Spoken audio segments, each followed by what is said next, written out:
So hello everyone. आज का हमारा टॉपिक है propaganda. Propaganda means influence in such a way that people opinions change according to us even if we are wrong. Propaganda मतलब क्या होता है कि किसी भी इंसान को या किसी भी लोगों को इस तरह से इन्फ्लुएंस करना ताकि वो अपनी बातों में आ जाए, जो हम बोल रहे हैं उसी को सही माने, भले ही चाहे हम गलत भी हों। तो influence in such a way that people's opinion change according to us even if we are wrong. Propaganda is the attempt to persuade people to a point of view upon issue. It can be positive or negative. Propaganda क्या होता है कि attempt होता है people को, लोगों को persuade करने का, influence करने का, किसी एक particular point of view पे। कोई भी एक issue है, उसका कोई point of view उनका, तो उस point of view को change करना according to us, उसको बोलते हैं propaganda। ये positive भी हो सकता है, negative भी हो सकता है। Definition: Heraldry, technique of influencing human action by manipulation of representation।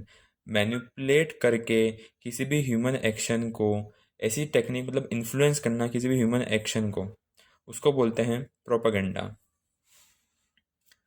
Bye Horton, an attempt to win people over an unpopular case और influence them to follow a generally disapprove course of action. Suppose कोई भी person है या कोई भी society है, वो किसी पर्टिकुलर पॉइंट को लेकर डिसअप्रूव करती है, तो उनको अप्रूव करवाना, किसी तरह से इन्फ्लुएंस करना, लोगों लोगों को जीतना। मतलब वो अगर किसी चीज़ से डिसअप्रूव कर रहे हो तो उनको इन्फ्लुएंस करो इस तरीके से ताकि वो अपनी चीज़ पे अप्रूव करें, उस इशू पे, उस केस पे अप्रूव करें अकॉर्डिंग टू अस।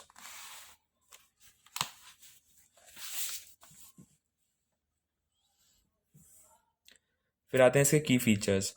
प्रोपेगेंडा जो रहता है वो स्क्रिप्टेड होता है, इसके पीछे कोई स्पेसिफिक मोटिव या एजेंडा होता है। ये एक तरह का पेड कैंपेन बोल सकते हैं, पेड होता है, इसके पीछे एक मोटिव रहता है।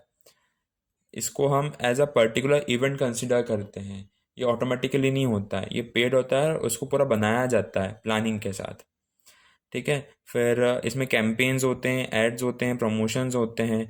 इन चीज़ों के थ्रू प्रोपागेंडा क्रिएट किया जाता है, बनाया जाता है। For example, Oral-B toothpaste. In Australia, Oral-B come up with patriotic appeal, which is Australia, you have made the switch. It suggests that smart Australians realize the superior benefit of Oral-B toothpaste and then switch from brand that they had. Oral-B का example है तो Australia में वो एक patriotic appeal लेके आए थे। Oral-B toothpaste वाले ऑस्ट्रेलिया में एक पेट्रियोटिक अपील लेके आए थे, जिसका जो स्टेटमेंट था, जो स्लोगन था, वो ये था कि Australia you have made the switch. तो ये स्लोगन क्या बता रहा है कि जो स्मार्ट ऑस्ट्रेलियन है, जो स्मार्ट ऑस्ट्रेलियंस हैं, उन वो लोग ये रियलाइज़ करें कि ओरल बी टूथपेस्ट से क्या बेनिफिट है, ताकि वो लोग स्विच कर सके जो उनके पास पहले ब्रांड के जो टूथपेस्ट से उससे, ताकि अब वो लोग इस स्लोगन आने के बाद ओरल बी यूज़ कर सकें या करें। तो ये वो लोग इस प्रोपेगेंडा के थ्रू आए थे। फिर आता है कोको कोला का। Encourage people or audience to do something by emphasizing the fact that everyone else is doing it, by using which state that how Coke is for every one of them। Coca Cola भी एक इसी तरीके से propaganda लेके आया था, ताकि जो ऑडियंस है वो स्विच कर सके कोको कोला पे, जिसमें उनका मोटिव ये था कि जैसे कि कैसे कोक हर एक के लिए बनी हुई है। तो वो इस स्टेटमेंट के, इस स्लोगन के थ्रू आए थे और अपना प्रोपेगेंडा चला रहे थे।